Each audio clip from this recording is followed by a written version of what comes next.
Welcome to another edition of Crime Time with DutyRon and Ed Wallace. We are two retired New York City police detectives, and if you like all things true crime related from the police detective perspective, hit that subscribe button, hit that notification bell, so you'll get all things DutyRon and Ed Wallace when we go live or upload another video.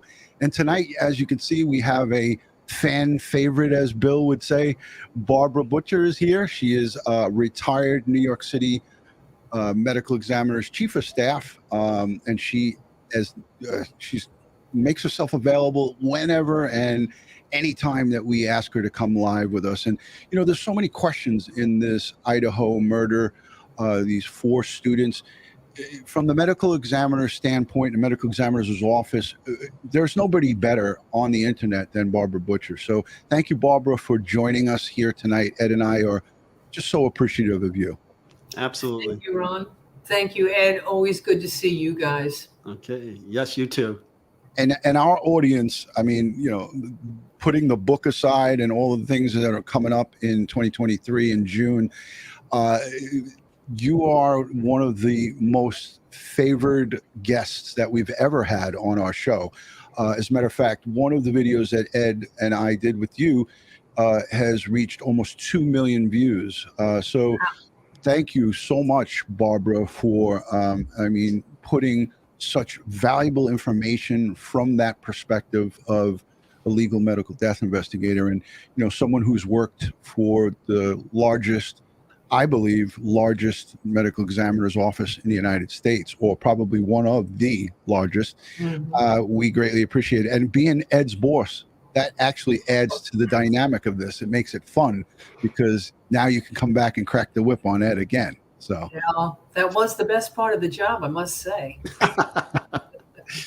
Ed, welcome home from Indonesia. And Barbara, I'm glad you're recovering from some health, issues with and so forth. Ed, how are you feeling? How's everything going with you? Doing good. I'm sorry about the other show on 2 days ago. The Wi-Fi gods did not allow me to participate properly.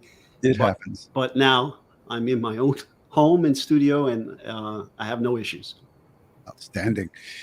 So we were all talking before we went live. There's so much on the forensic side, and when it comes to the medical examiner's office, and we're looking for the tox reports. We're looking for clarity. We have cause and manner of death from the Lato coroner. Still, there's so many unanswered questions, so many things that have been shared. I want to just play a small piece from Newsnation. It's just a minute and a couple of seconds. This is the Lato County coroner. She is, as Barbara told me from the get-go, that I think the day after or 2 days after this occurrence, she messaged me, she's an RN, and we now come to find out she's an attorney or has an attorney's office in the heart of this town in Moscow. So we're going to just play this little piece, and then we'll get right to you guys. This will just set up what we're going to be talking about. It was late at night or early in the morning, so it seems likely that maybe they were sleeping. Were they found in separate areas of the house? That hasn't been disclosed yet. Can you tell me, when you say that they might have been sleeping, were they found in beds? Yes. And so can you tell me if there were multiple stab wounds per victim, or were these sort of, individual lethal stab wounds that may have been less in number but more in lethality? There were multiple stab wounds, yes, on them. So, and were there? Go ahead. And most of them had just like one that was the lethal stab wound. Yes. Can you describe what that one might have been? But they were to the fatal ones were to the chest area or the upper body area. Were there, and I only ask this because it sometimes determines what kind of a crime this was, a crime of passion, a random crime, a fight, a struggle. Was there, were any of them slashed? Were any of their necks cut? Or were these all puncture wounds? Well, it was a pretty large knife, so it's really hard to call them puncture wounds. And they were definitely stabbings. And I mean, it has to be somebody that's pretty angry in order to stab 4 people to death. So there you have it. Let me just take that off. Barbara, I just wanted to get your comments on that. Was early on, folks. That was November 17th. Any thoughts on that statement there, Barbara? Yeah. How to put this? Look, I don't criticize colleagues or people in the business. Each case is individual. Each jurisdiction has their own rules. But there are a couple of things that I just find a little upsetting. First of all, in any investigation, and you guys know this better than anyone, there's a single PIO, point of information, or POI, whatever the hell you call it. That person is charged with giving out the information to the public that's necessary, so that you don't have the coroner saying one thing and then the police saying, holy shit, why did you just say big knife? We didn't need to, talk about that. It's puzzling to me why the coroner is giving interviews or police information and investigative information. This stuff is critical. And I also am a little concerned with another media clip that I saw where the father, Mr. Goncalves, was told about his daughter's wounds and also about the wounds of the others. We do give information to families, absolutely, if they ask for it. But we don't give information about other victims to that person. That doesn't feel right, doesn't feel ethical to me. Something I wrote about in the book was, I wrote a lot about what Dr. Hirsch taught me. Dr. Hirsch was the chief medical examiner of New York City for many years, the father of modern forensic pathology, and a man of remarkable principles. And one thing he taught me was that we never, ever lie to a family. So that means if a family member asks us a question like, did he suffer? You answer honestly. You say, to the best of my knowledge, the gunshot to the head would have rendered him unconscious instantly, or the stab wound to the chest probably caused him to bleed out within a moment or two. And yes, there may have been some pain and suffering. So you don't lie. But on the other hand, you don't give out unrequested details like saying that a person was slashed repeatedly, that there were big slashing cuts and hacking. And that's just not the kind of thing that I think is a real good idea. It just feels wrong. Yeah, I agree. Yeah, I think Ed and I agree. This county coroner is 16 years in her position. She just was reelected to another 4 years. And she stated in an interview that I'm going to play that she's handled only two multiple murder scenes, right? And those scenes were those murders were at multiple locations. So one person was killed here, the person died. So she said that she's never handled a scene like this. And when we heard the full extended video, and I don't want to play the whole extended video because your time is valuable. I'd rather have you here with us. But she talked about the stabs to the chest wound, and those were the lethal. And she was answering the questions that was the condensed version of Banfield. But Barbara, I just I just thought, when we went further with this, and that was November 17th, when we went further into this, we heard reports that were unsubstantiated. It was not confirmed by the police department, but we heard that she spoke to a 17-year-old sister of Kaylee, and that she notified her that it was those gouges or gouging, and that the liver and lungs were perforated. If in fact that was a situation in a separate phone call, I mean, that to me seems like over the top. I don't know. Yeah, I don't think that it's actually legal. I mean, it must be illegal to tell a minor child, a 17-year-old, information about the murder of their sibling. Maybe it's legal, but it certainly doesn't feel ethical. I'm very surprised at Coroner Mabbutt's, on what she's done here, on what she's talked about. All I can think is that maybe there's some method to this madness. Maybe she and the police, I'm fantasizing here, okay? Maybe she and the police have decided that they're going to give out certain information in hopes of ferreting out some kind of suspect. Is that possible? No, I don't think so. I think I'm fantasizing here.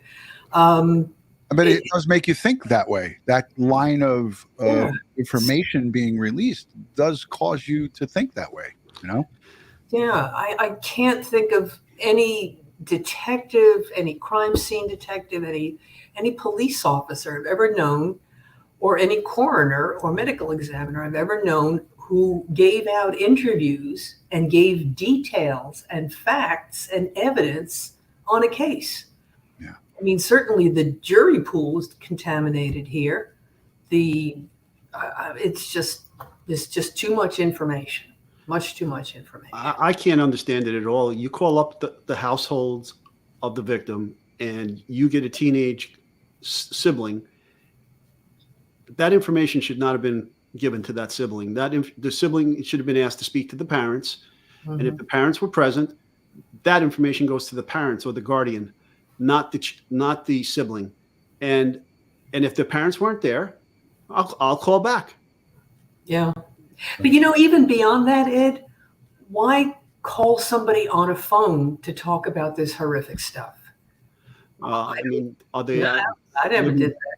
Yeah, I know, but are they living in another state? I mean, what is her means of communication with? No, they live local, Ed. Okay. They're local. So then go. Then there's no excuse not to go. Right. Our national news correspondent from Newsnation joined us a couple of days ago, Brian Enton, and I asked him. He's there in Idaho, and he drove right to Kaylee's parents' house and interviewed them right in their home. I have one of your colleagues, Joseph Scott Morgan. He's been all over social media. I don't know if you've seen him, but he's talking up and down on this case. I want to play this little piece because it's just a minute or two long, but he goes on to talk about some of the stuff that this coroner has released, and he kind of lets it go. He lets loose on her here, and I want to just play this, and then we'll come right back on. Law enforcement. The Moscow police told me today in that exclusive interview that you were watching that silence is strategic, to preserve the case for a trial down the road. I get that. So to help us make sense of it all, I'm joined now by Joseph Scott Morgan. He's a forensic analyst and a certified death investigator. He's also the host of the podcast Body Bags with Joseph Scott Morgan. He's a professor, and he's done more of these cases than any of us combined. So, okay, Joe, hands being bagged, that's par for the course. It is critical. What if there's nothing under those fingernails? Is that ever the case, that there's nothing under four victims' fingernails? He laughed. Yeah, it is. One of the interesting things is, one of the things we find with bodies many times that's caught in the hands, and it's not necessarily under the fingernails, Ash, is hair from the perpetrator. And many times that contacts onto the surface of the hands because the hands are spattered in blood. If you think how sticky blood is, and the perpetrator is not even aware that they've left their hair behind. That happens many times. So what about if the perpetrator is wearing, a full ski mask, right? So if you're clawing at the perpetrator, you're hitting the ski mask, you're not hitting his or her skin, and gloves and a thick coat that ultimately they throw out or burn. Is there anything valuable to what might be under the fingernails if, in fact, it's hard to get the skin? Sure. You've got all of the either natural or synthetic fibers that arise from any garment that the individual is wearing, including a ski mask, for instance, that might be made of some kind of acrylic or some kind of blend that you see with these things many times. And so you can get evidence from there as well. All right, so it was probably earlier on in that, but he basically said that he was dead against letting out any of that information, and he said that he's never seen anybody put out information in his time that would be as graphic and as detailed as what they described. Yeah, and certainly not over the phone, and certainly not to a 17-year-old. I've had many meetings with families. I asked them to come in, or I would go to them, and we'd just sit down and answer their questions and go over them as best as possible. And as I said, always telling the truth and never offering any gory details that they don't ask for. I noticed in the chat, Nancy Schmidt pointed out that just the coroners discussing the wounds of the other victims with Mr. Goncalves may be a violation of HIPAA law. That's possible. There's some controversy about whether or not the dead have HIPAA rights, but certainly not ethical. Yeah, I wanted to ask you about that because, when you're making a death notification, or if you're speaking about a family member who is no longer with us, I'm not certain, because I don't know. I'm not in the field, if that falls under a HIPAA law. I thought that was always for somebody that's alive and trying to get my son's health records. Unless he's given consent on that HIPAA form for me to get it, then they're not allowed to release it. Correct? Yeah, that's something I'm going to research. I remember there was always controversy about that. Do the dead have a right to privacy? Do they have HIPAA rights? Certainly go and look that up and talk to my attorney about it. Is Joe on tonight? Let's see. No, I don't see him. Okay. But there's beyond what's legal, there is an ethical question, and then of course there's just the question of good common sense. And I feel badly about this. It's an enormously frustrating case. I mean, all of us, all the people watching are frustrated. How could this happen? How is there's no evidence, no clues, no leads, nothing going on. But then when you think about the families of these young kids, it's so frustrating for them, so painful. Barbara, anything. Barbara, what comes to mind every time you say this is the motto that Dr. Hirsch had emboldened on the wall in the lobby of the medical examiner's office in Latin. Mm-hmm. First, do no harm.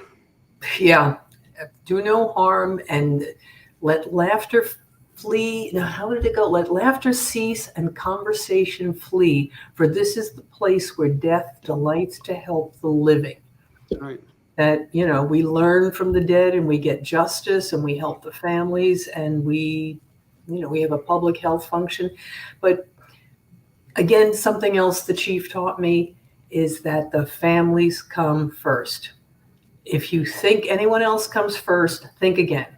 You cannot upset the families. You cannot hurt the families in any way. They're already devastated. Do everything you can to assist them and help them get justice. It looks like Joe Murray signed on. There he is. Ask him that question. Yeah, I knew that he would be coming on. Hey, before we move on to our next part, I wrote down because I was trying to search for it on the video, but I don't got time for that. So Kaylee's father said that his sister, this is coming from the dad, he says that the coroner told the sister, stated it was gouges and that the liver was perforated, like I said, and lungs were punctured. They were told this by the coroner, and that he actually put that out himself. And then he has his attorney, the attorney Shannon Gray, also confirmed that. But I also did a little more research, and the coroner's office, the Latah County coroner's office, denied that was put out there. So that's where the controversy comes into play here. I don't know if that's like a liability thing or they're just backpedaling on it. But at the end of the day, I think our stand is clear on it. It's not something that you should do. Again, they haven't handled many death scenes, right? This is not a place where people are getting killed left and right. So this comes from inexperience, I believe. Yeah. She's a coroner. She's not a medical examiner. And again, people in the chat are still confused about this here. Jay Lamb, Dr. Bodden says Mabbutt is a coroner, not a medical. We know this. We know. Yeah. Now. And she's a former nurse. Now, the thing is, too, did she go to these scenes, or does she have a coroner's death investigator that went to the scene? She said she went to the scene. She Right, said so Didn't go until 5:30. Okay. She said she went to the scene, but she waited many, many hours to go. And when asked why, the police. she said, well, I just was letting the police get their work done. Jesus, Ed, have you ever seen, No. as soon as I had a case, I'd jump right on it. I'm there with crime scene. I'm there with the police. We work together. We work with each other, for each other. And we bounce ideas and work off each other. I didn't leave the office without first calling your office and saying, hey, guys, are you responding? Yeah. And we'll meet up there. Because in our jurisdiction and in many jurisdictions across the nation, the body is the jurisdiction of the medical examiner, the coroner, not the police. Right. Okay. And I would never move a body or do anything until crime scene was right there with me, so we could do everything together, do our photos together, and crime scene wouldn't move the body until I got there. Right. And how many times did you wait patiently for us because we couldn't go in without a warrant? But you could. Right. You could have went in and did your work, but you didn't. You waited for us. We got the warrant. We went in and worked the bodies together. Yeah. Barbara, And I can't imagine why she wouldn't want to go in there. And from the notification of 12 noonish, 12:30 to 5:30, that's an awful long time. that's a lot. Angela Ang sends in a super chat, $20. Thank you, Ange. Barbara and Ed, if the perp got cut and left a drop of blood in the pool of the victim's blood, can they isolate that, or would it be too diluted? Thank you, Ange. Gee, I figure, Ange, you have to ask the toughest question, wouldn't she? Thanks, Ange. I don't think it would be diluted, but it would be mixture. Yeah, it would be. It would show up. But when you sample a blood pool, you take a swab, you streak across it this way, that way, and you may miss that little particular drop or two of blood. If you had the entirety of the blood pool and submitted it for DNA analysis on that microscopic level, of course you will see the two types of blood, but it's all in the sampling. Right. Speaking of the crime scene stuff, Ed, I don't know if you noticed, but in the beginning of that last interview we saw, or the first interview we saw with the coroner, they had pictures of the detectives coming out of the scene and pulling off their booties. Yeah. I noticed they weren't in Tyveks. Yeah, there was no other PPE. It seemed that like some of them were wearing just gloves and booties. And then if you've seen some of the video footage from the news through the window while they were working inside, some of the crime scene investigators were in Tyvek and yet others weren't. They were in raid jackets and gloves and booties. Yeah, so half the people were protecting the scene and the other half the people were dragging in their own personal evidence and shedding hair and skin. And That's correct. Yeah, no hoods, no hair covers, no mask. Now, I want to ask Barbara, before we get too far into this thing, with 4 victims here, okay? We have Ethan, Xana, Kaylee, and Maddie. The medical examiner's office, okay, the coroner here jobs it out to a different state. They take over the autopsy. A forensic pathologist is involved, we hope. Any other trades involved in this thing? I know an anthropologist wouldn't be called in, obviously, because these are There's no study of the bones here, but could you talk to the audience about how this would go as we have 4 victims going to one location? Yeah, I think it's important that we again clarify the difference between a coroner and a medical examiner. A coroner is an elected official or an appointed official who may have, a medical degree and lots of qualifications, or a high school diploma and a driver's license. It depends on what jurisdiction you're in. In New York City, the investigation is done by a forensic pathologist who does the autopsy and a medical legal death investigator, usually with a master's degree in forensics or a physician assistant, who is trained to do the scene investigation. Then you go upstate New York, and it's a 19-year-old with a driver's license and a high school diploma. So it varies.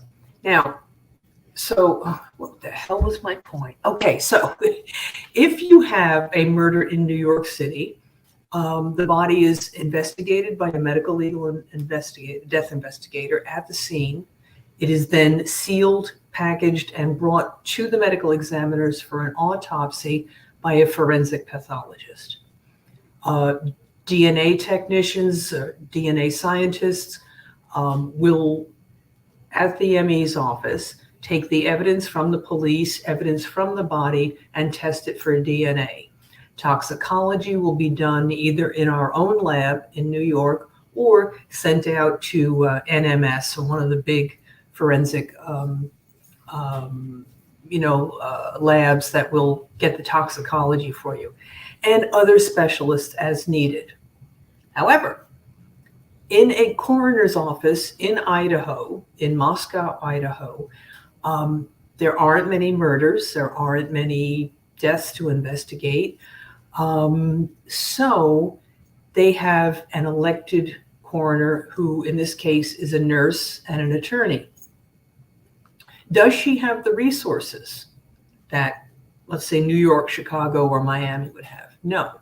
So they send the body to, I think it was Spokane, Washington, where a forensic pathologist, an MD, a certified forensic pathologist, did the autopsy.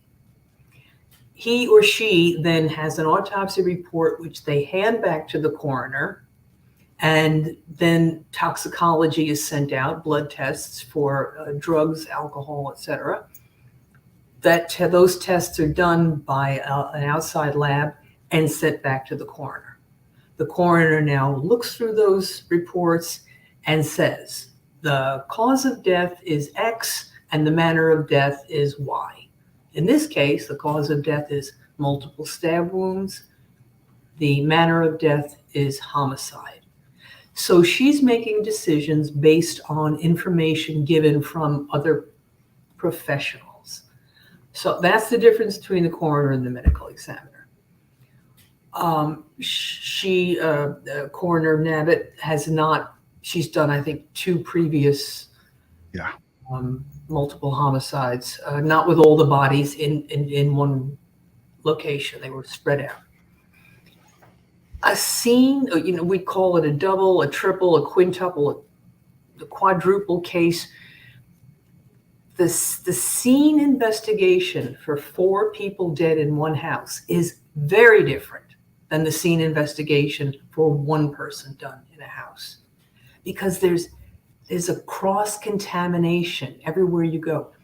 You have to treat each body as an individual case, but all the while, and Ed knows this better than anyone, all the while keeping in mind the transference of forensic evidence between those bodies as the killer or killers go place to place to place. It is very, very complicated, that kind of a scene. I've done a few multiples. I recall one in which both parents and 2 children were killed, and it was heartbreaking, and it was horrible. And it was such a particular scene. Just the way you have to follow a timeline almost. Where did the killer go first? Who died first? All that stuff matters, and it is such a difficult investigation. Ed, I know you can say plenty about that. 100% agree. We've had scenes. I've had quadruple. I've even had 5 people dead in one crime scene, murdered one at a time, rounded up, put in a bedroom, taken out one at a time, raped and murdered. Yeah. And each one in a different room, and blood everywhere. It was horrific. So yeah, I know exactly what you're talking about, and we've worked these scenes together, so it's nothing new to us. And we have protocols and procedures that have been validated internationally, and so we run the numbers by the book. Yeah. I recall that I would finish one body before I would go to the next. You don't wander from room to room and, let me take a few pictures here, a few there. Oh, well, there's blood. Let me swab that. It has to be methodical. Right. And then change our PPE. Yeah, exactly. Absolutely. I don't even know that they were wearing PPE. I mean, there's so much to unpack here, and I have so many things to cover. I know we won't get to it all, so we're gonna have to do this in a second part. But I wanted to talk to you, Barbara and Ed, also about this crime scene. This crime scene is now 39 days old, going on 40 days. There's still crime scene tape up at this location. This is just a picture of the crime scene. This is when the police chief came and started moving out belongings from the house for the families. Have either Barbara or Ed, and I'll start obviously ladies first, have you ever seen or heard of this happening, where a police chief goes with the state police and his team and starts removing multiple items with a U-Haul? Have you ever seen that, Barbara? No, not with a U-Haul. If there was evidence to be removed, NYPD is there with evidence technicians, with crime scene detectives. And I didn't mean evidence. I meant taking personal effects out of a scene. I'm sorry, let me restate that. So that was, if I said it wrong, then I'm correcting myself. They were removing personal items from an active crime scene. That's how I meant to say it. I apologize if I said it wrong. Have you ever seen that? No, if the crime scene tape is up, and if that's purposeful, and that's being a preserved scene, then you cannot, that's a contradiction. You can't call it an active crime scene and tape it off, and on the same token say, oh, you know what? Here's his record collection. Would you like to have that? Or here's his school books. You can't have it both ways. Yeah, I've never seen it, and I don't know what the urgency was. Yeah. What's the urgency to get these personal belongings back while you're still trying to hold down a crime scene? And if you look at those individuals, Ron, if you could put that back up again, I don't see any booties. I don't see any gloves. Well, maybe, yeah, I do see gloves, but let's play this piece. Let's play this piece, Ed, and then you can continue. At the request of the students' families, Moscow police collected their personal belongings from the home on King Road. Chief James Fry says it was important for him. Okay, I see gloves there. Some are wearing gloves, some are not. Helping box up these items so they could, in a sense, no gloves, no body, no booties, family, and give them back the items that might help them heal. And that was removed from the upper stories. The U-Haul into the driveway. Police officers arrived early in the morning to pack up the students' things. By noon, they finished loading the boxes onto the truck. This is not something police typically do, but Idaho State Police spokesperson Aaron Snell says in this case, it was appropriate. Well, from this point on, a defense attorney, if they ever get a suspect or suspects arrested for this, from this point on, any forensic work done in there is going to be tainted. And the defense attorney could have a field day with what's shown right here.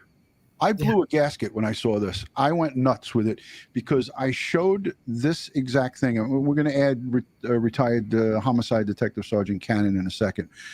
I paused it right on this, and I said, look, you got crime scene tape that they took from going across the front of the house where I'm showing my cursor, and they tucked it up over the molding on the top of the door. And it comes all the way around to the backside where we see the infamous blood dripping down the side of the foundation. And you have police line do not cross going right across the camera here. I just went ballistic when I saw this, and people were like, oh, that's insensitive, DutyRon. The family needs that stuff back. We're looking for justice here eventually down the line. And you get a perp into custody, like you said, Ed, a guy like Joe Murray is going to have a field day with this. Am I off base on this? Well, that's anything that came from any work that was done after this. Yeah. Let's add him in. He's the boss, retired boss from the A squad and up in the 2-4 and the fighting 2-4, Manhattan North homicide, retired Detective Sergeant Bill Cannon from Police Off the Cuff. Bill, thanks for joining. Wow, I felt like I was running out on the football field with that little introduction there.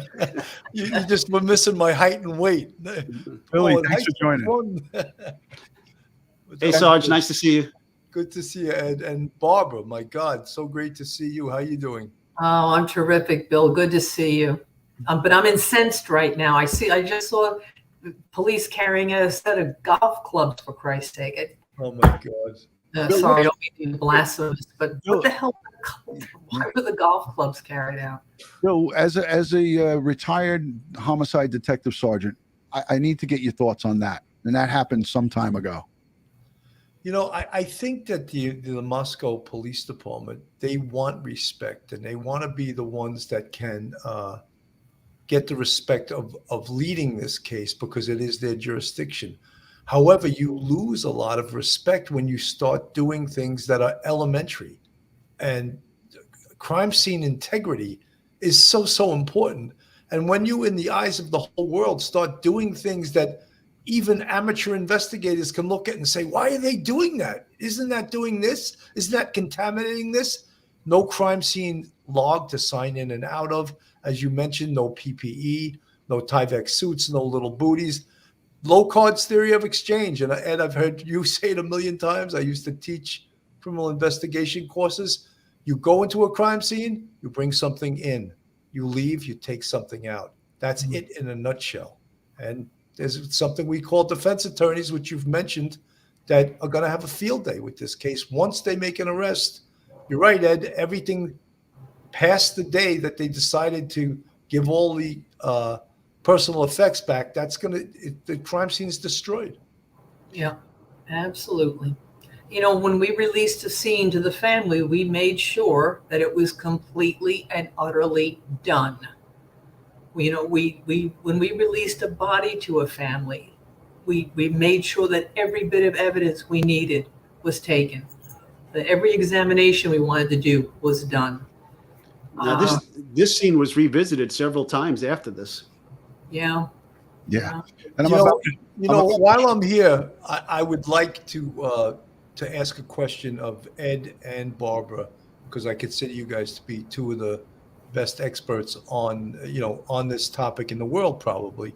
And this is, and if I answered this, I know what my answer would be, but I want the answer to come from you. Is there any possibility at all that this perpetrator didn't leave blood evidence at that scene?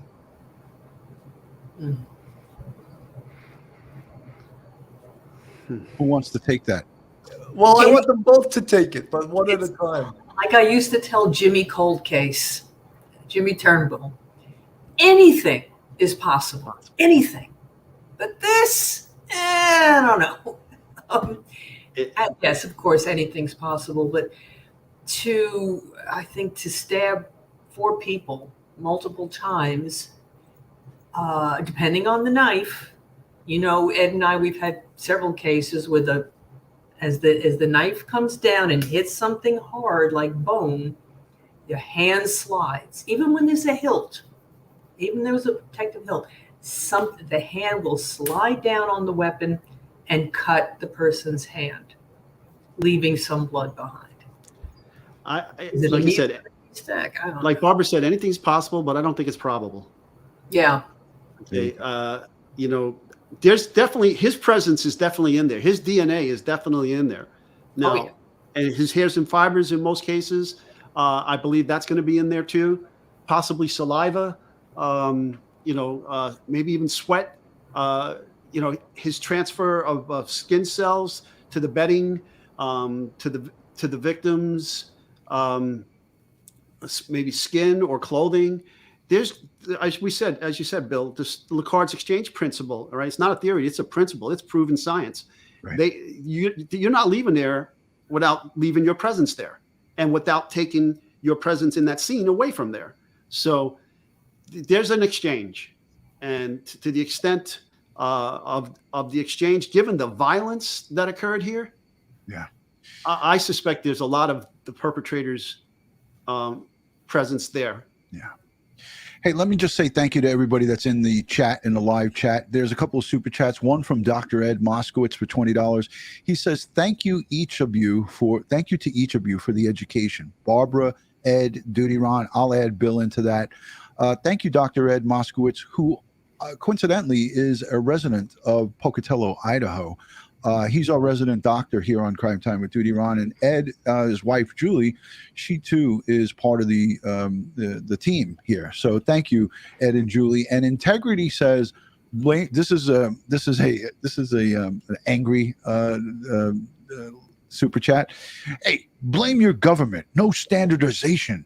You have a man. You have a man, a rock to build a house. What did you all expect? Build a table. Be a voice for the change rather than a voice for the condemnation and judgment. Well, guess what? This doesn't happen.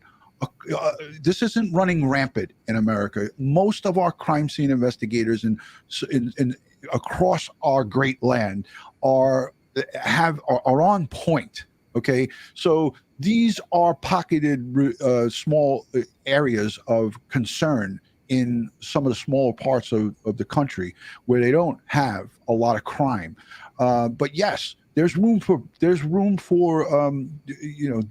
doing better. This is unacceptable. But at the end of the day, this is not running rampant. We have some of the finest crime scene investigators and finest medical examiners and so forth across our country. So I want to tip my cap to everyone who does this work and does it right, like the Ed Wallaces and the Bill Cannons and the Barbara Butchers out there. There's tons of them out there. I mean, am I off point on this, guys? Not at all. And, there are great coroners across this country, too. I mean, I've worked with some terrific coroners, people who are elected, but they are people who train. They go to all the classes. They go to all the courses. They go to the conventions. They learn and they train and they get certified through ABMDI. They are people who really, really care about what they're doing.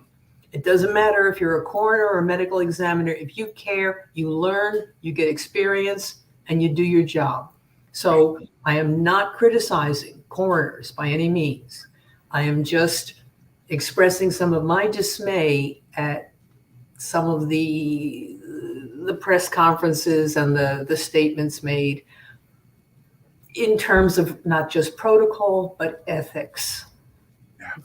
Barbara, can I ask one more question? I've been thinking of this, but there's no one would have the answer other than you and Ed. Based on the fact that you both believe that there's DNA in this crime scene from the perpetrator, one of the problems is he's not in CODIS. And we know that stands for the Combined DNA Index System. There's two types of DNA, forensic and offender. Let's just put that aside. So we know that. If he's not in CODIS, should we have a genealogical DNA specialist on the scene here? Absolutely. They don't even have to be on the scene. They can be in New York and do everything on their computers. Do you think they've thought of that?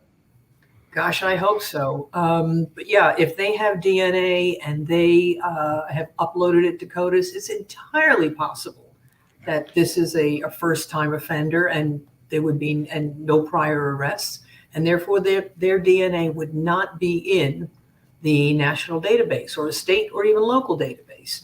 Right. So I think genetic genealogy is very, very exciting. It's a wonderful crime-fighting tool. And I'm 100. If I were younger, I'd start training in that and take that as my retirement job. Ed, you got anything on that? Yeah, I 100% agree with Bill. But now, again, at this point, you take like your 23andMe and Ancestry.com, you're going to probably have to get a warrant to get into the databases. There is one company that you can go to without a warrant and try to do a familiar search in their databases. But the others, I don't know if they've met probable cause to do that. Or I mean, you can contact the companies and ask if your DNA is coming back not in the CODIS system. Yeah. We said early on, and I think Bill also mentioned this on his channel, everyone that they interview, what's the hurt for the detectives to say, hey, we'd like to take a swab?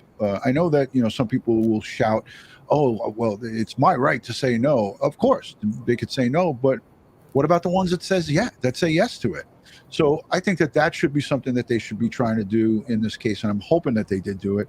But I want to show what happened 2 days after the police chief and the Idaho State Police did the taking out of items. I want to just show this too and get Barbara, Ed, and Bill's opinion on this.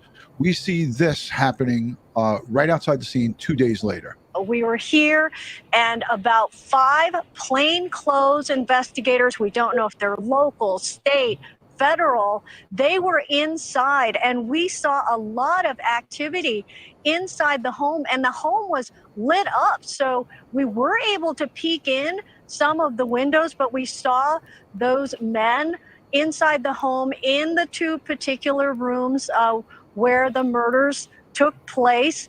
We did not see them leaving with any materials. I asked them a couple of times, why are they back? They did not answer me. They pulled away in 2 vehicles. One had a Washington State plate, the other had an Idaho plate.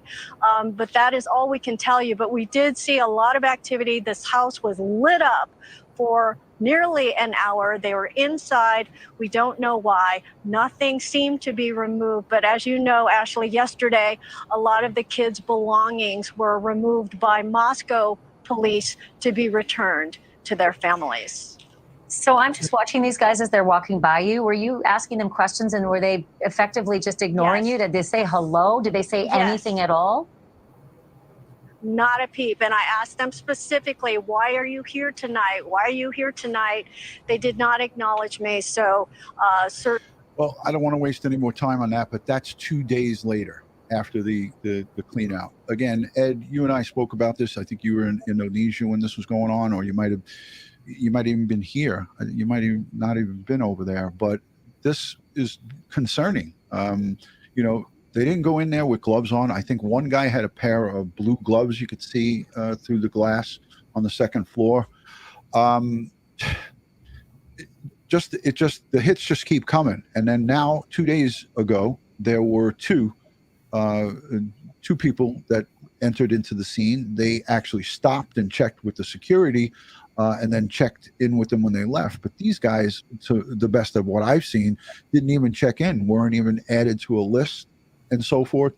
I mean, again, the more people that are going into here. Ed, I want to ask you, is there a reason? Is this a necessity after you've done your job as a crime scene investigator to go back 40 days later? I mean, or 30 some odd days later? We had 2 guys go back in there just 2 days ago. Like I said, if something popped in the laboratory and there's a question, or the lab said, okay, we got this, but is there anything else that we might have missed in the lab, or maybe that laboratory finding focused them on looking for something else, right? And or the pathologists or anthropologists who working the bodies saw something, right, and during their autopsy findings, and sent the investigators back to look for something, additional evidence associated with their findings. Yeah. I want to say thank you to the super chatters. Pierre sent in a $5 super chat, and they all just went away. So thank you to the super chatters. They were asking about different questions and different things. I'm going to go back and look at it, and we'll get those questions to you guys. Fremont Pathfinder sends in a super chat and says, thank you for your professional coverage. Richella and Pete Pranzo, Harlem Raiders, says, thank you, DutyRon, Ed, Barbara, and Bill. Top shelf. Merry Christmas. Happy New Year. All the best. Love, Pete and Richella Pranzo. Thank you, guys. Thank you so much for that. Barbara, I wanted to ask you quickly before we let you go, because we're going on overtime with you now. Yeah. Quick question. Stomach contents in autopsy of all 4 of these victims. How important is that? Can you touch on that here, Barbara? Sure, very important. Number one, for establishing time of death. We know, we've seen them on video going to the food truck, 2 of the girls. So that the amount of digestion that's taken place helps us to establish when they actually died after having eaten.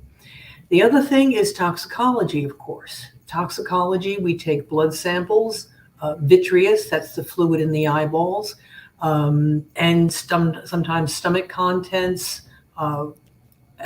With toxicology, you're not looking, we know they were drinking, according to all reports, they were out partying. Right. Fine. So that is relevant only in that maybe they were sleeping more heavily. But what's very relevant is, were they drugged? Is that possible? That all 4 were drugged, or even 2 of them, so that they didn't wake up when someone came into the house? Toxicology is important, and the stomach contents can sometimes contain pill fragments or substances used to slip, when you slip somebody a Mickey and they're drunk. I hate to bring it up because this is well, it's part of this. It's part of the story. It's part of this case. The coroner said that it wasn't really of relevance. I have it written down here. I almost didn't even want to say it, but essentially she said that was not going to be important. And I heard other people, and as Bill calls them, talking heads, say, the tox, it's really not going to be important. And my mind was like thinking detective. I was like, wait a minute. If one of these girls or the guy was, drugged, if Ethan was drugged or any of the girls, that would explain why there was no fight put up by them, and why they were, not responding. But they talked about some defensive wounds on some of these victims and so forth. I wanted to ask you, is there any way to determine from an autopsy, Barbara, what type of knife? And I think we went into this on the last show, but is there a way to detect either the similar type knife or through that medical, through the autopsy, is there a way to tell what type of weapon was used, Barbara? Sure, and we went into this extensively on the last show I did with you. The knives are either single-edged or double-edged. There are different shapes. There are some that curve to a point. There are others that are rounded at the edge. There are some that have a hilt that can leave a mark when it strikes the skin.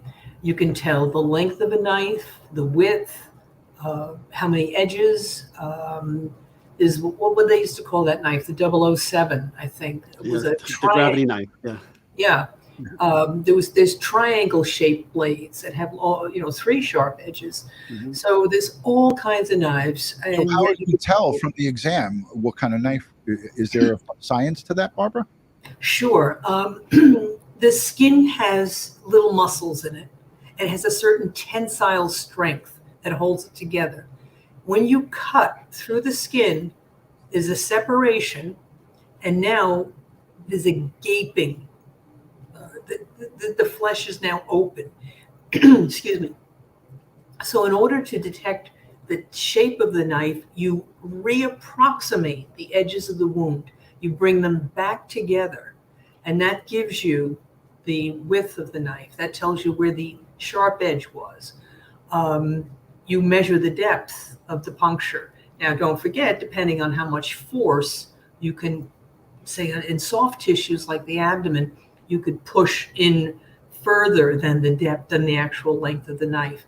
But the pathologist very carefully measures all of these things and compares them and comes up with an approximation of what kind of knife they believe it could be. Mm-hmm. Can they tell who was murdered first out of these 4, Barbara, based on autopsy? Ed and I had talked about that last time. Mm-hmm. And Ed made a terrific point, which was that, the Locard's principle of transference, if the first person is stabbed, there's blood on the knife. You go to the second person, You're now carrying the blood of the first victim to the second person.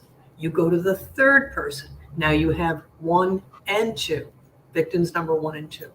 So you're transferring blood with each and every victim. So yes, a good detective, a good medical examiner, a good crime scene technician could tell you which victims and in what order, depending on that, the transfer of blood. So potentially they could have who was killed first in this quadruple murder, and based on the science. And I have said it all along, so is Ed, and so I think Bill. I think we all 4 agree that this case is going to be solved with the science. Absolutely. Yeah. I have some questions, if you don't mind. I'll rapid fire them because we've answered some of them. Bill, I'm not paying you overtime, so you just got to hang out with us. This is for Ed, and it comes in from A New Day 2228. How do they separate the blood evidence at the scene? They talk about a lot of blood, Ed. They talk about massive amounts of blood. We saw it pouring out of the side of the foundation of the home, going from one floor to the next. How do they separate blood evidence and do this painstaking process? Currently, there's a lot of studies about trying to separate commingled blood, but it hasn't gotten to the point where it's accepted in courts. What you're going to get is a commingling of genetic material, genetic profiles, and what typically happens with that is you'll get elimination DNA from people, and what I've seen in the reports will say, the DNA report will say, okay, we compared suspect crime scene sample A with known sample from victim or suspect 1 and suspect 2 and suspect 3. Suspect 1 and suspect 2 cannot be eliminated as a source of this commingled blood. Suspect 3 can be eliminated, something like that. So that's the best that we have right now. You're not going to get total separation of the blood and total separate genetic profiles. Barbara? Yep, ditto to what Ed said. Very, very difficult, but it certainly can be done with the right resources. And I'm assuming that I know the FBI was there for at least some part of this, that, they're offering some resources. It's a small town, and they don't have the kind of stuff that, you might find in a big city, but God knows I'd help them if I could. I do want to bring up one other thing when we're talking about crime scene. Ed, what do you think about the fact that the crime scene is limited to the house? What about the yard?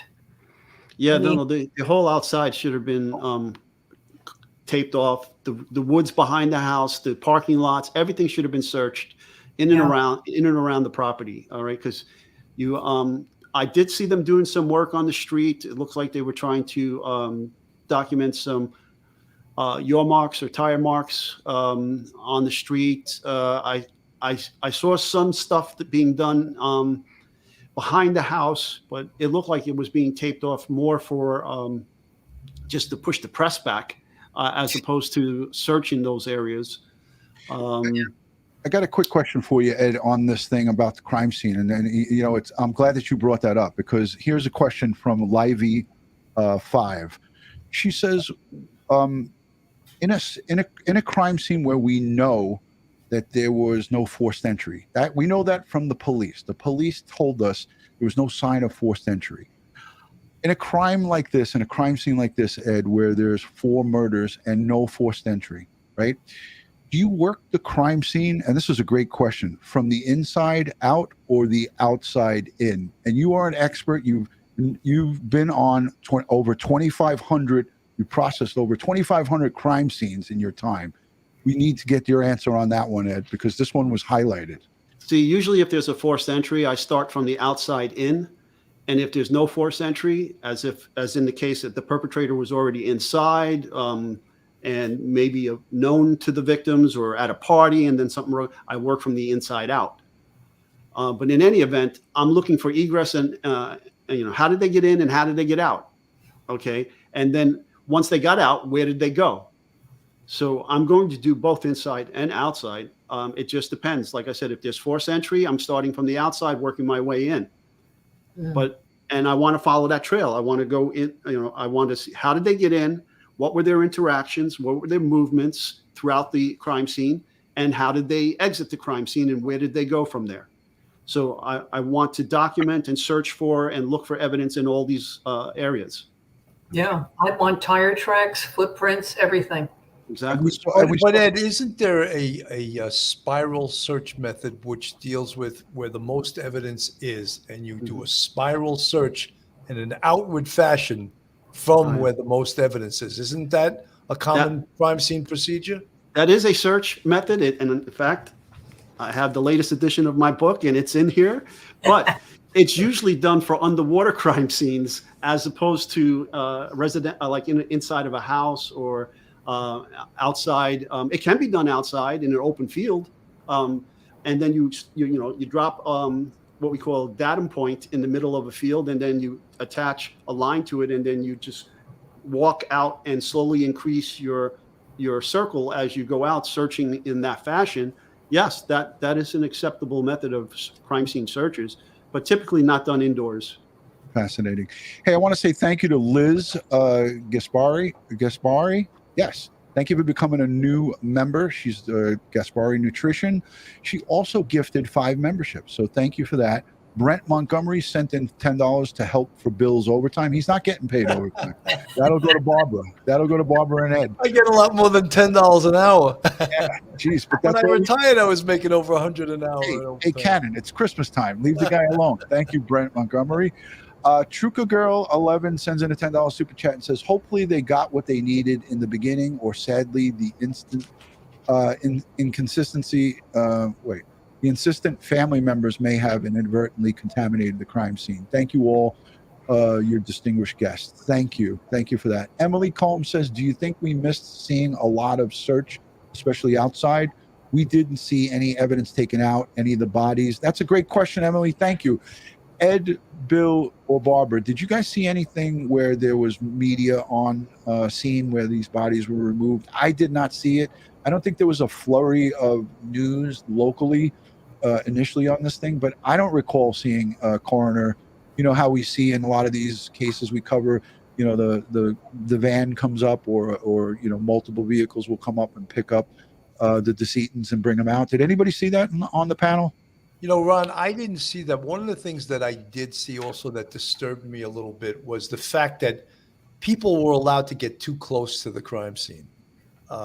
They really needed to rope that off and keep people back, whether you needed police barriers or whatever. There's a real lot of nosy people sticking their nose into this crime scene that didn't belong there.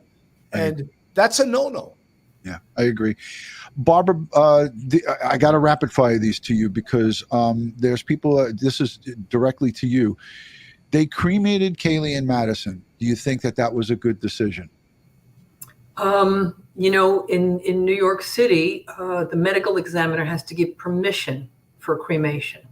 And, Dr. Hirsch always said, if you didn't do a full autopsy the first time, then you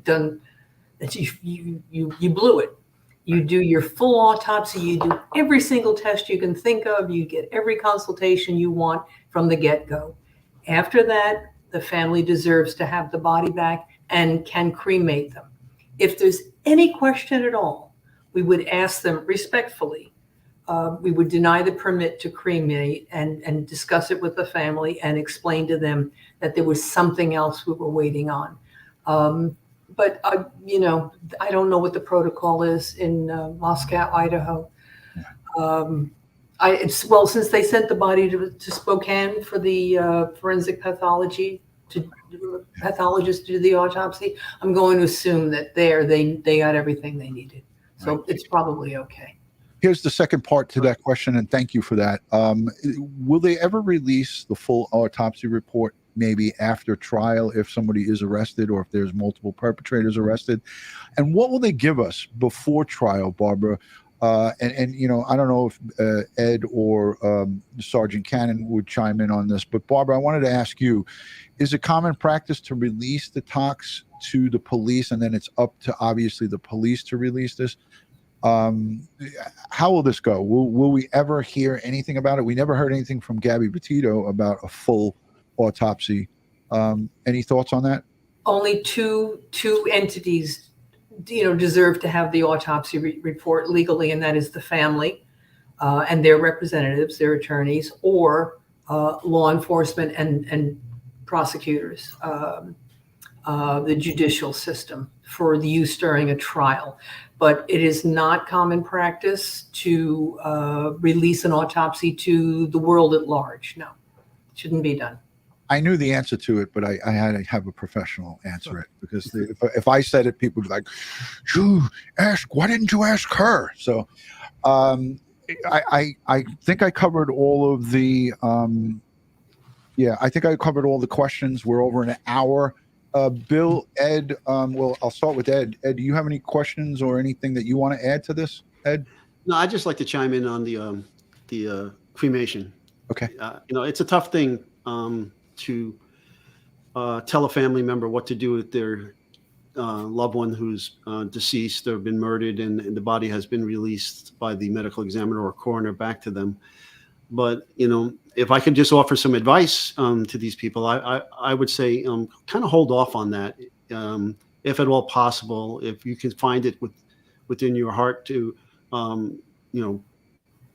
hold off, maybe bury the body temporarily, or, give, and just to see, because there may be something down the road that can be learned if we still have the body. I agree. Hey, Ed, a lot of people are asking about this ladder that we saw from the beginning on the side of the house. It was like a step ladder. Do you have any thoughts on that? It's an A-frame ladder. Yeah, it's a metal A-frame ladder. It's on the side of that house. It seems that it's been outside there since the beginning of this crime scene. I guess they would have to, interview the two surviving members of that house about that ladder. How long has it been there? Have you seen it before? Or the property management company, right? They're in charge of the maintenance for that structure if their heat goes out. And I also wanted to ask you quick, and this is something that we didn't revisit. Someone's saying that the ladder is gone now. Listen, Ed, if that ladder is gone, it's an active crime scene. So if that ladder is gone, then we have to assume that a part of the investigative team took that ladder into custody. I would hope and pray that nobody snuck up to that crime scene while the security guard guy was there, or girl, and took it and put it on their truck and is using it for contracting work. I don't think that happened. But yeah, so I think we covered it, almost everything that we needed to cover. Bill, do you have anything that you might want to add? Yeah, I just, I'm fascinated now, and Barbara's the DNA expert, but with this genealogical DNA, with familial DNA. And I felt from minute one that every single person they interviewed, they should have requested a DNA exemplar and taken major case prints. I don't think they did that, because twofold, that creates a database of locals for the genealogical. What if my prediction is this is going to be a townie, a local person that did this, that was just so infuriated. So potentially could be identified through genealogical DNA. And I think that has to be looked at. Ed? Yeah, well, if they voluntarily gave up their DNA and fingerprints during an interview, okay, then we create our own database here and eliminate that from the latent fingerprints recovered from the scene and the DNA recovered from the scene. In addition, if they don't voluntarily give up their fingerprints and DNA, and we don't have probable cause to get a warrant or a court order to get it forcefully from them, well, there's always other legal ways of getting it. I'm not going to tip my hand here about how we go about doing that, but it can be done, and it would be totally legal. And I know Bill knows what I'm talking about. I know Barbara knows what I'm talking about. So, hey, I do too, Ed. Damn it! You're one. What the hell? Jeez Louise. Yeah, they were laughing and you weren't. Yeah, it's okay. All right, let's show Barbara's book now. So, Is this coming out, Barbara? What the Dead Know by Barbara Butcher. When is this coming out? Tell the audience about this. It'll be out in June of 2023. I don't know why the hell it takes so long, but it does. It can be pre-ordered, though, on DutyRon's website or, through Amazon or whatever your. But it's probably best if you go to DutyRon's website and do it. Yes. Yeah, and it can be ordered now, and I think you're going to like it. Can you tell us what, for the folks who are going to pre-order, tons and tons of people have pre-ordered it. It is linked in my description here, and it's also linked on my website. What's in this chock full of information, the story, your story? I know it's a story of your career, correct? Yeah, there's really three themes in this book. One is to talk about the cases I've done. I've done an extraordinary number of really interesting and strange cases. And from each of them, I've learned something. I've learned so much from dead folks through investigating their lives and their deaths. There's also a good deal of, for the true crime fans, how we investigate a case. What do we use to determine cause and matter of death? How do we figure out time of death? How do we figure out homicide versus suicide versus accident? That's all in there. And the third thing that is there is what it's like to be a young woman. I was a young woman at one time, working for the New York City Medical Examiner with the finest police force in the world. Not all of whom believed back then that, this young chick should be in here, but I think I got their attention pretty fast. And,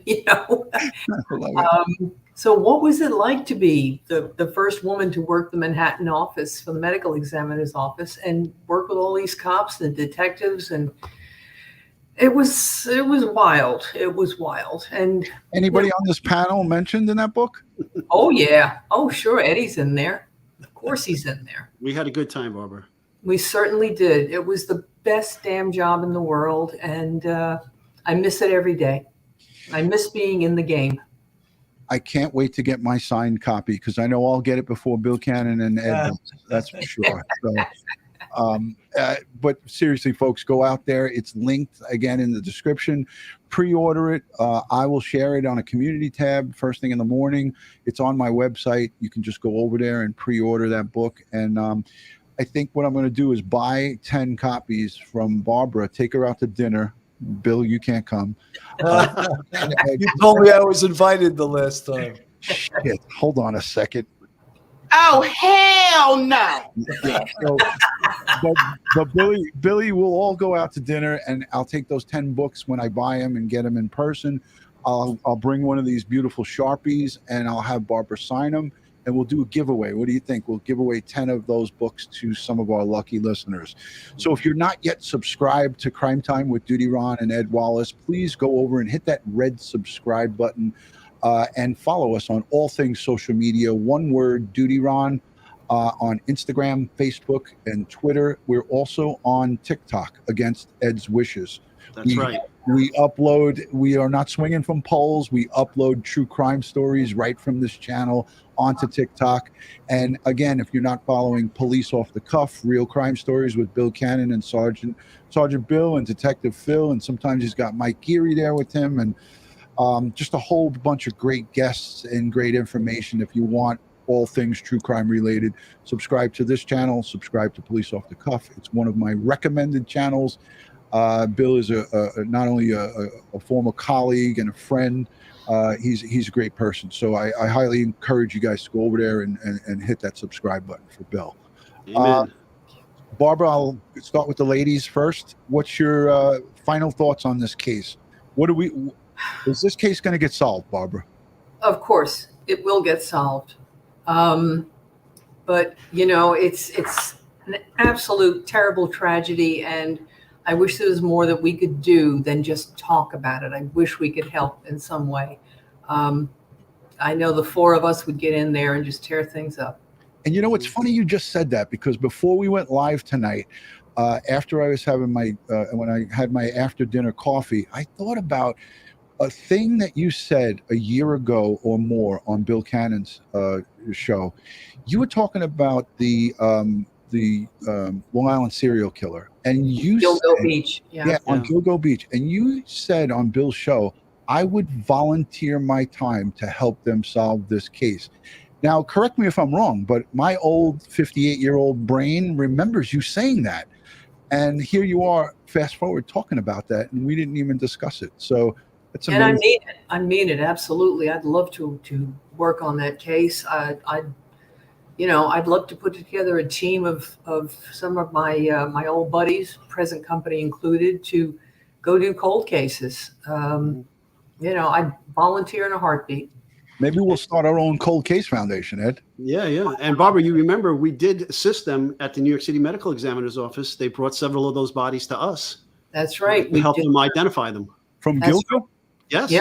The anthropology team did a fantastic job there on identifying those victims. I didn't even know that. Wow. Yeah, and we did infrared photography on some decomp skin to pull out a tattoo that was utilized to help ID one of the bodies. That's right. Yeah. Maybe we should cover that case. We'll do a case, and the four of us will get together and we'll rock it out. Bill, final words for you before we close it up? I feel that this case is definitely going to be solved. And as I said a million times, it's going to be science that solves this case. Yeah. Absolutely. Thank you. Absolutely. 100%. Yeah. Just a couple things. I promised a detective I was training the other night when I had the problems with the internet. He came up to me during the show and he said, are you Ed Rollis from DutyRon? And I said, yes. And he goes, I watched you and DutyRon all the time. I love you guys. So I got to give a shout out to Miguel in PSA 9. Thanks for being a subscriber and watching this show. Thank you, Miguel. Yeah. Yeah. And then as I said, speaking of books, the fourth edition of my first textbook of the four that I've written is out now for sale. So the fourth edition of Crime Scene Investigation. Put it up on the screen, full screen, so we can see it. Okay, up a little bit right there. Nice. Crime Scene Investigation, the fourth edition. I'll link that in the description as well. And I want to just say this. Listen, I want to thank each and every one of you for joining. Every message that was sent, every super chat, every comment, and I encourage you to leave comments for not only Ed, myself, and Barbara, but also leave a comment for Bill here in the comment section. We get to all the comments. We look at them and we answer them as best as we can. I want to say thank you to the replay viewers, the moderators, the channel members, and all of the folks who positively engage here. You guys are what makes this a great place. And before we close up, I want you guys to also understand that this channel is about supporting the victims and their families and doing it in a respectful way and speaking about these cases. Sometimes it's really difficult to talk about these cases because there's gory details to them, but we are bringing it to you from an educational standpoint, from the folks who have walked the walk and talked the talk. These are professionals who investigate homicides, investigate murders here in the New York City metropolitan area. So I want to thank my esteemed guests, Barbara, Ed. Ed, you're always, you're my co-host, but Bill, thank you for spending the time. I want to say Merry Christmas and a Happy New Year, Happy Kwanzaa, Happy Hanukkah to the folks who are celebrating, and all of the different, holiday festivities. Stay safe and keep aware of your surroundings wherever you're going, and that's just my safety tip for the night.